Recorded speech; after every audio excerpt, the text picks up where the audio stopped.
But first, our top story deals with recalls at Cummins and Western Star, and our Detroit Bureau Chief, Alan Adler, joins us now. He's not our chief, Alan Adler. He's our Detroit Bureau Chief. Or are you our chief, Alan Adler? I never get that straight. Yeah, me neither, Michael. So, we'll see how it goes. I don't know what it is. All right, good morning to y'all. Good morning. Great to see you. Okay, you want to talk recalls? We had two of them. And one of them, the biggest one, the numbers, there's a couple of ways to look at recalls. One is sort of the number of vehicles affected, and the other is the severity of the recall, right? So as we sift through these things from the National Highway Traffic Safety Administration, we're looking for a couple things. How many manufacturers are affected? And in the case of the one I'm going to talk about, it's a lot of them. And in the other case, it's more a question of the same issue, slightly different, coming up again with a product. So let's start with Cummins. Cummins serves everybody.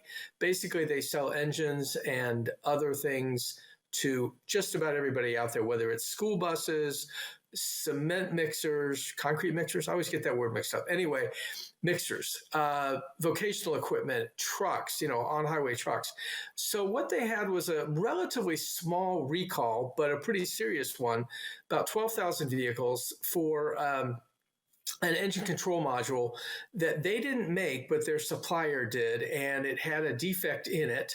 That can cause the trucks or the equipment to stall unexpectedly. I don't know when you ever expect to stall, but the wording is unexpected. And essentially, you can't restart the vehicle until you get the engine control module changed out. So it's a pretty serious issue. It affects 100% of all the vehicles that were recalled. And that covers about 28 manufacturers, all of the big truck companies, all the big OEM truck makers, as well as people that make mixers and school bus companies and Canadian operators and all across the line. We see this happen, I'm going to say maybe 3 or 4 times a year we'll see. It won't always be Cummins, but they've had it happen before. And when they get a recall, or an equipment recall in this case, it affects a lot of people. Right. And it's when we talk about recalls, I guess everybody's kind of wondering, like, how do I know if this affects me?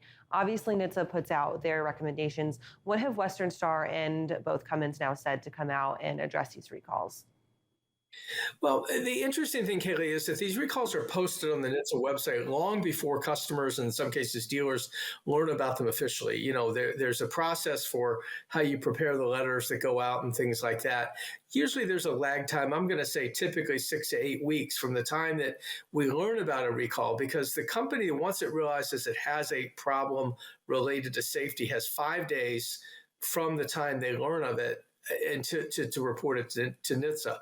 Back in the day, years ago, when there were so many recalls, it took a long time for NHTSA to process these things.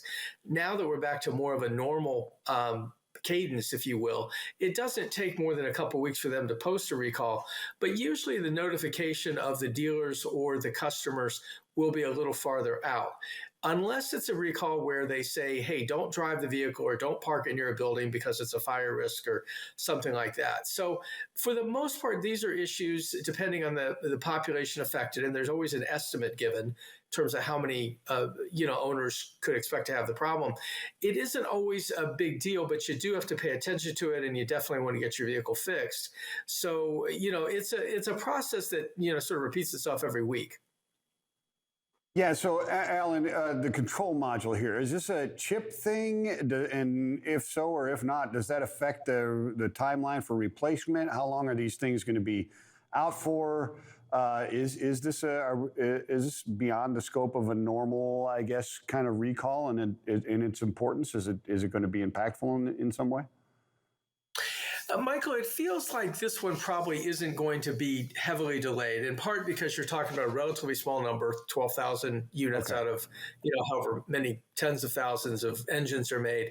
And it was a very short period where this issue was happening. It was basically a screw was backing out of something. It was causing something to move into another part and basically damage the ECM.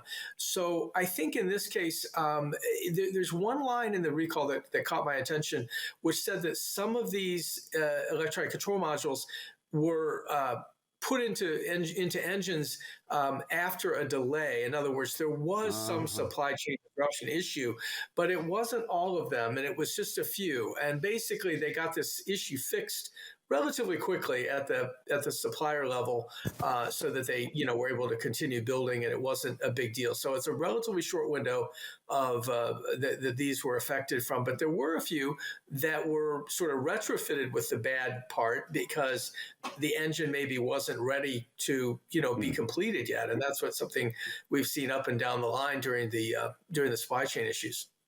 Alan, I'm really glad that you brought that up because that was going to be my follow-up question is that how much have supply chain issues, and obviously we know that parts are a problem, having to wait to finish these trucks, they're being 99% finished, then sitting and waiting, so we're not seeing eyes catching issues. But how much of that also has to do with the labor part of the supply chain issue?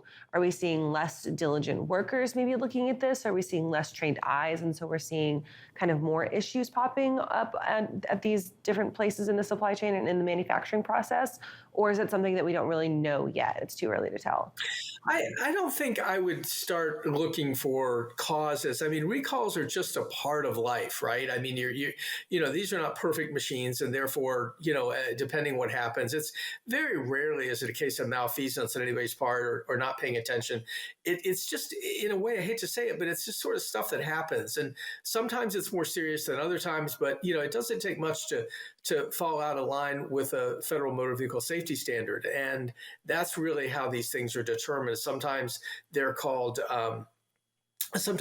non-compliance if it's a brand new vehicle, for example. In the case of the Western Star recall, which is only 4,000 trucks, but then Western Star doesn't make a ton of trucks. So, this is a question of a supplier whose, lamination of parts on the hood just wasn't holding, and these parts are falling off of the road. I mean, that's sort of chuckle-worthy in a small way, but it's pretty serious too, because if a big piece of trim falls off and you're driving along and it hits your car, that could be a problem, right? So the reason that we even bother with such small recalls like that is when there's a pattern. In other words, there was another very similar recall involving these same trucks earlier this year. And in fact, that was the one that revealed for us the newest of the Western Star products, because they had some test units in there that had to be recalled. And that ended up sort of telling us that there really was a new product coming, which we've recently reviewed.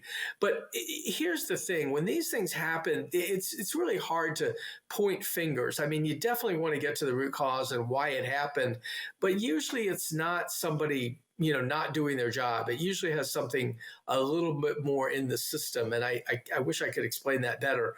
But it isn't people doing a bad job necessarily. Yeah, but it's a great question because we've had so much supply chain disruption and so many impacts from that, positive and negative. Obviously, growth in technology is a positive, but there's so many negatives. It's interesting to note or to understand whether this was, caused by a current environment or, like you said, just your average run-of-the-mill recall, which kind of diminishes it, even though it really shouldn't. But there is such a thing.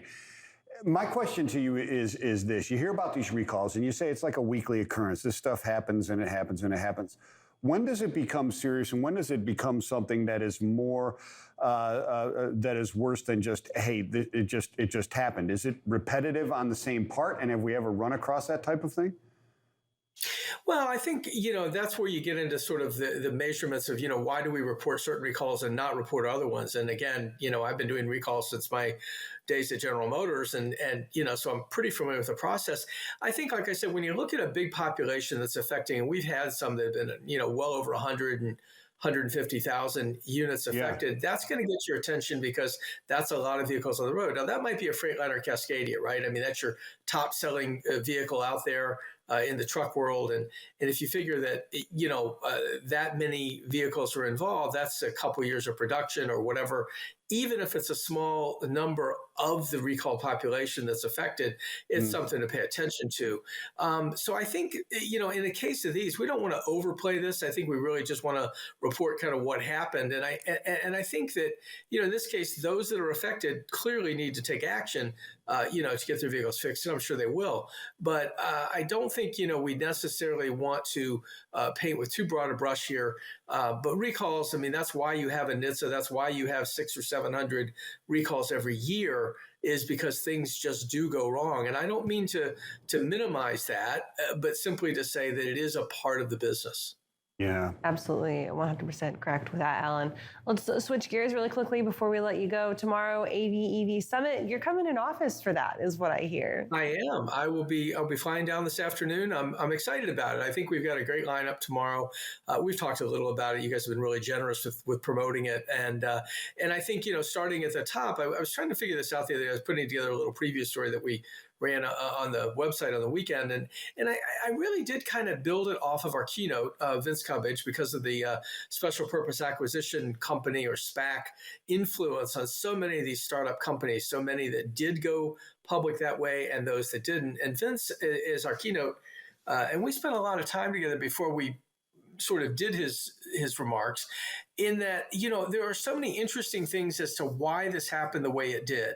When during the pandemic, you had very few business meetings going on. You had very few places where business travel, so you didn't have meetings in rooms. You had meetings over screens, like you and I are talking now. And I think that that was a factor. It's interesting that he brought up sports betting, because there wasn't a lot of live sports to bet on. So a lot of these folks that had the Joneses to go do something were betting on stocks, and we're betting on they became part of that retail buyer mix. And so I think the whole backdrop of the SPACs thing is a great way for us to get started tomorrow. And then we get into electrification, and we get into hydrogen, and we get into infrastructure throughout the day, as well as several speakers who will get into some of the policies that are going to need to be put in place, specifically around autonomy. Excellent stuff. We look forward to that. You'll be arriving this afternoon. The excitement is building, and you'll be a guest host on What the Truck tomorrow, I think. Excited to have it. Oh, man. Sitting between the two main dudes, one dude and one dude, right? That's right. And our chief, Alan Adler, will be here. So that is awesome. Thank you so much, my friend. Hey, safe travels. We'll see you mañana, my friend. Okay. Thanks, guys.